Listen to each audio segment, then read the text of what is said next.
guys waruse ko WhatsApp yawe ushobora gukora ifoto itagisa neza cyambika impuzu ushaka ukoresheje WhatsApp utakindi kintu. Guys ngiye kubikwereka, uraza kuja muri gallery utore iyo foto yawe ushaka guhindura.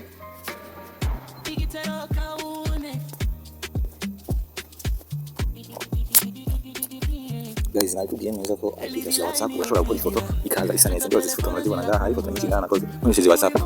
Urashobora gushaka ngo AI kandi ni WhatsApp nyene izikorera guys. Nibaza ngo AI cyangwa ChatGPT bari bikujya kunakora amafoto. Ngiye kwereka uburyo ikoresha WhatsApp ukabikora ushaka ifoto yawe. Fate ngize nk'iki. Tuja muri partage. Muri partage muri WhatsApp nyene. Tuja muri WhatsApp. Muri WhatsApp aho ipartage rero ikintu cyo gushira kuri story, kuri status ngaha. Chirongi guys iki rero application ikifasha gukora ifoto ndakugiye gushobora kwiyambika impuzu kwiyambika gahindura umuco ikaza isa neza. Waza gusonga akantu kikongewe muri WhatsApp ni iminsi guys, akandi ko ukoresha turagaklikako ama ugaca uraba guys na kwaduha ibintu byinshi we uraza kugira klikako dufate nka kuri éclairage ana ha dusonge kuri ya limine ndabereke neza guys iyi nezi aha ubisize urabona ifoto indi gufata nk'iyayi yarindira guys yakaniki sema ni yihuta byanyaruka kandi bikwereka neza guys.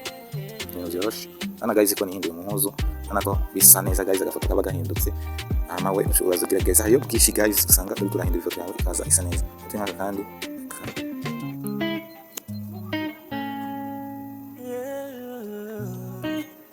wow na guys ko umuco uba wahindutse bazabibona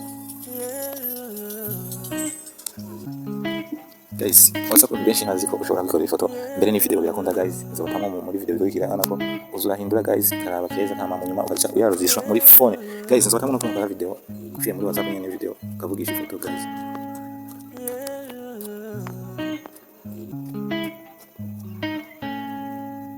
Guys kwa mushaka gusabe mu manyene manzi gufondera like partage nishi kwa video namenye ko gukora ifoto mu buryo bworoshye agahindura akantu kandi guys na nk'iko mpindura ushaka umupira hariyo bwishi guys aho uraza kurindira connection ko zitaruguruka nubwo siko utaruguruka guys.